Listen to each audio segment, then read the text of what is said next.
നമസ്കാരം. കേരള ഡെയിലി ന്യൂസിലേക്ക് സ്വാഗതം.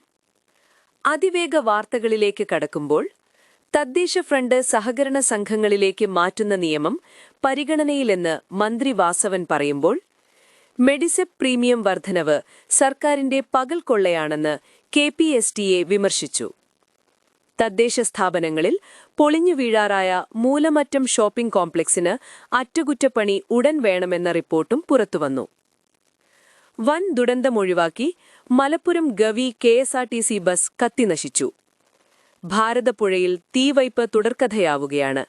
ദേശാടന കിളിക്കുഞ്ഞുങ്ങൾ വെന്തുമരിച്ചു. കുട്ടികൾക്ക് ക്ലാസ് എടുക്കുന്നതിനിടെ കുഴഞ്ഞുവീണ് ധർമ്മടം മുൻ MLA KK നാരായണൻ അന്തരിച്ചു. രാഷ്ട്രീയത്തിൽ പിണറായിയുടെ ഏകാധിപത്യ ശൈലി തിരുത്തണം, ഇല്ലെങ്കിൽ മാറി നിൽക്കുക എന്ന് CPI സംസ്ഥാന കൗൺസിലിൽ രൂക്ഷ വിമർശനം ഉയർന്നു. M. സ്വരാജിന്റെ വിവാദ പ്രസംഗത്തിൽ ഇടപെട്ട കോടതി പോലീസിനോട് റിപ്പോർട്ട് തേടി. 13 വോട്ടുകൾക്ക് CPMനെ അട്ടിമറിച്ച പെരളശ്ശേരി പഞ്ചായത്ത് മെമ്പർ സുരേഷ് ബാബു ഇനി ഓർമ്മ. മറ്റൊരു അടിയന്തര നീക്കം, കടുവയെ തുരത്താൻ മുഖംമൂടി ആക്രമണം കർണാടക മാതൃകയിൽ നടപ്പാക്കാൻ നിർദ്ദേശം വന്നിരിക്കുകയാണ്. പുതുവത്സര രാവിൽ ബാറുകൾക്ക് 12 മണിവരെ സമയം നീട്ടി നൽകി സർക്കാർ ഉത്തരവിറക്കി. ഈ ന്യൂസുകളിൽ നിങ്ങൾക്കെന്തു തോന്നി? കമന്റ് ചെയ്യൂ. ശുഭദിനം.